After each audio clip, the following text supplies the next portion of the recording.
Hello and welcome to Lang May Your Lum Reek.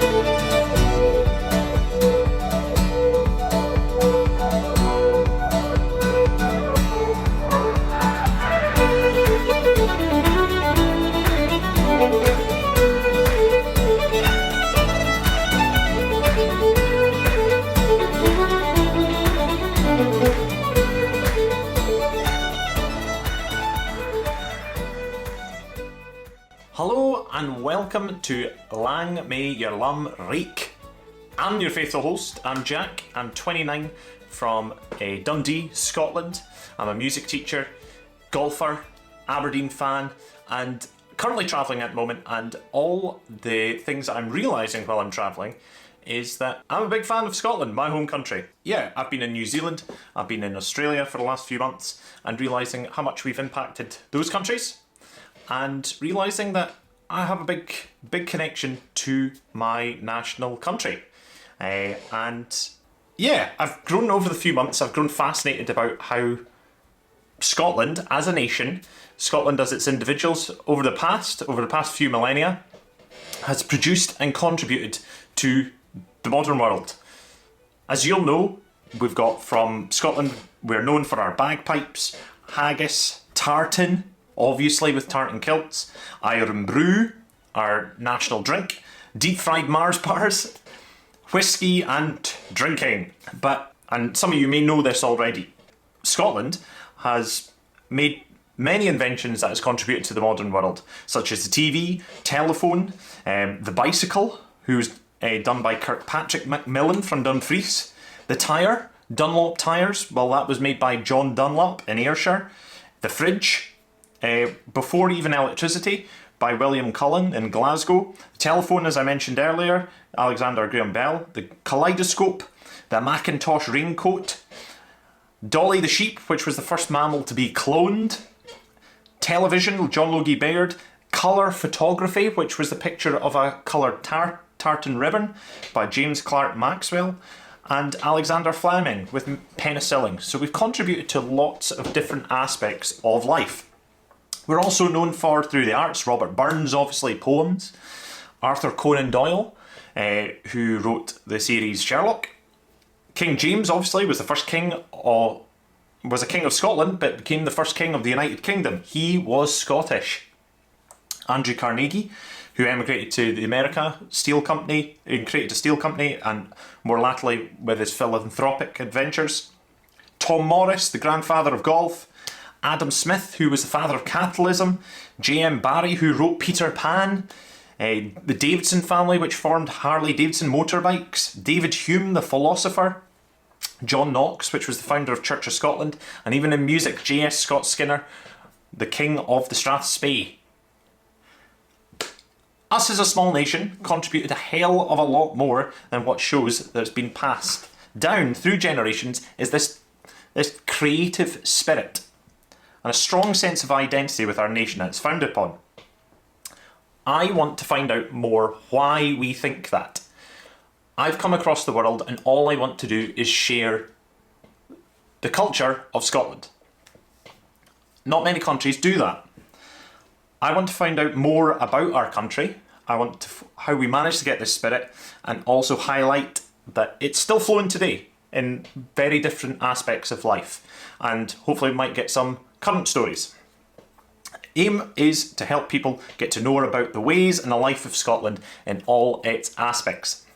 But before we get into that, how did we even get our name? I didn't even know this. How can I be a Scot and I don't know why it's called Scotland? What the hell does it even mean? Scotland comes from the word, as I've found out, Scoti, or Scotii, which basically was a label given to the Gaels or the Gaelic Gaelic people from originally what was the Isle of Ireland. But the Gaels moved to the Western Islands of Scotland, now known as, for us, Gaelic speaking. Irish obviously know our Gaelic, we have our Gaelic, and there are slight differences in it these days, but at the time it was the same people. The Romans didn't conquer all of Scotland, and the Caledonia could be referred to both the terrain, the word that they used, Caledonia, the terrain of our land, but also possibly the resolve of the spirit of the people. They couldn't get to the Highlands, and it gives me a warmth a little bit in there that I can even say that they didn't conquer our nation. They couldn't run over our ancestors, and maybe the best way to describe this, that sense of warmth that I found in words, is Robert Burns's poem, My Heart in the Highlands. My heart's in the Highlands, my heart is not here. My heart's in the Highlands, chasing the deer. Chasing the wild deer and following the roe, my heart's in the Highlands, wherever I go. Farewell to the Highlands, farewell to the North, the birthplace of valour, the country of worth.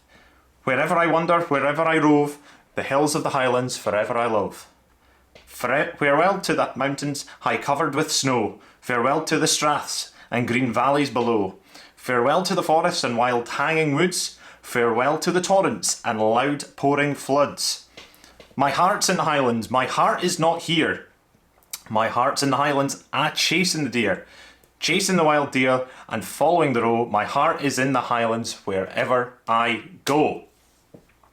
This, I feel, not even being from the Highlands, I'm from Dundee, the East Coast, I can resonate with, however, and identify with it because it's part of the land, and as we'll know, there's a bit of patriotism, towards our ancestors, and there's also that little bit of like, you didn't mess with a Scotsman. New bit of info, I didn't know this. There is obviously the Hadrian's Wall, as some of us will know, which is the boundary, or the old boundary, between England and Scotland, but lesser known is the Antonines Wall. It was built by the Romans about 20 years after Hadrian's Wall in the 2nd century for Emperor Antonius Pius, son of Aurelius Fulvus Bionius Antonius. And after Hadrian, not his father, he was the next emperor after Hadrian, and was the 4th of the 5 good emperors. And in year 138, he begun his reign, Pius, and reigned until 161. Romans got part of Scotland, but did not get past the wall that was built in his name, even though he didn't ever set foot in the Isle of Britannia, what we now know as Great Britain. The wall goes from west to east between sort of the River Clyde and the River Forth. It starts in the furthest west at Bishopton, goes through Bishopton, Old Kilpatrick, Duntochter, Cledens, Castle Hill, Bearsden, Summerston, Balmooldy, Wilderness, Plantation, Cadder, over Glasgow Bridge into Kirkintilloch, Auchendavi, Bar Hill, Croy Hill, Westerwood, Castle Carry, Seabegs, Rough Castle, Camelon, Watling Lodge, to Falkirk, Mumrills, Inverraven, Kinneil and Carendon, and ends up in Bowness or Bridgeness, whatever you want to call it. In Bowness, just south of the River Forth, or just west of the Forth Road bridges and rail bridges, there's a distant slab stone marking, which is now a replica, but the original is in the National Museum of Scotland in Edinburgh. It's written in Latin. There's this big sort of monument with written words in it in Latin, and honours the men and emperor, which it's named after, and the battle that they got to seize the land. So they managed to get the southern half or the southern parts of the Central Belt all the way up to between the Forth and the Clyde. This site and the Antonine Wall as a whole gained UNESCO World Heritage Site status in 2008. And the Bowness community have funded maps and sites to represent the route of the wall from east to west. You can even Google this, the Bridgeness slab. It comes up and is something I want to go and see for sure. So our name originally comes from the Romans. North of the wall, of this Antonines Wall, was known as the Scoti, or the people of Scoti, which were the Gaels. We had the Gaels, we had the much less known Mattii or Fortio, and the Picts. The Picts sort of owned the north or eastish. Gaels were the Western Islands and parts of Northern Ireland. After the Roman Empire sort of retreated, we had the Angles of the southeast, which consisted a bit of Lothian and Northumbria, and the Britons, which were the southwest, searching Strathclyde. The Vikings, in 793, year 793, invaded the Isle of Iona, which is off the Isle of Mull, and Lindisfarne Island, which is now in England, on the Holy Island. And the Orkney and Shetland Islands were also taken over. However, the mainland was still run by these sort of four groups: the Picts, the Gaels, Angles, and the Britons.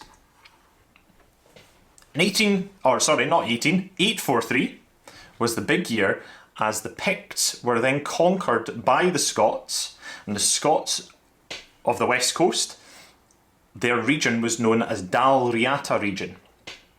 And from 843 to 850 assimilated the Picts together from the east, so anything north of this Antonine Wall was known as the Kingdom of Alba. This consisted of the West Islands, notably Iona and the east. Murray in the north and the lowlands were still not part of this, but the leader of the Scots at that time, or the Kingdom of Alba, was Kenneth I of a house of Alpin, so Kenneth MacAlpin. He's generally considered the first monarch of Scotland, but at the time was known as the Kingdom of Alba. Only after a few battles with Norsemen and the English we get to 1034, when Duncan I united the Alba lands with the lowlands districts of Strathclyde, Lothian, and parts of Cumbria, and he was known, the first one known as the King of Scots. And it was first recorded, written down in 1094, in Latin Rex Scotti, or Rex Scotii, which means King of the Scots. This still didn't cover the whole mainland, as we now know what Scotland is, and we'll do another more in-depth episode about that at some point. But that's how we got to be known as Scotland, the mighty Scotland. This, I hope, is going to be a show showcasing past history of Scotland, past stories of Scotland, but also present ways of Scotland and Scottish culture in all walks of life, both art, science, sport, business, the works, all in good spirits and good wishes. And that's where we get the title of the show. From an old Scottish saying which you would use on New Year's Day, "Lang may your Lum Reek," literally meaning long may your chimneys smoke. But what it means is a will of good wishes to make sure that you wish someone a long and healthy life. Lang may your Lum Reek, a Scottish Wisdom podcast. Hope you've enjoyed this. Cheers, Slanjava.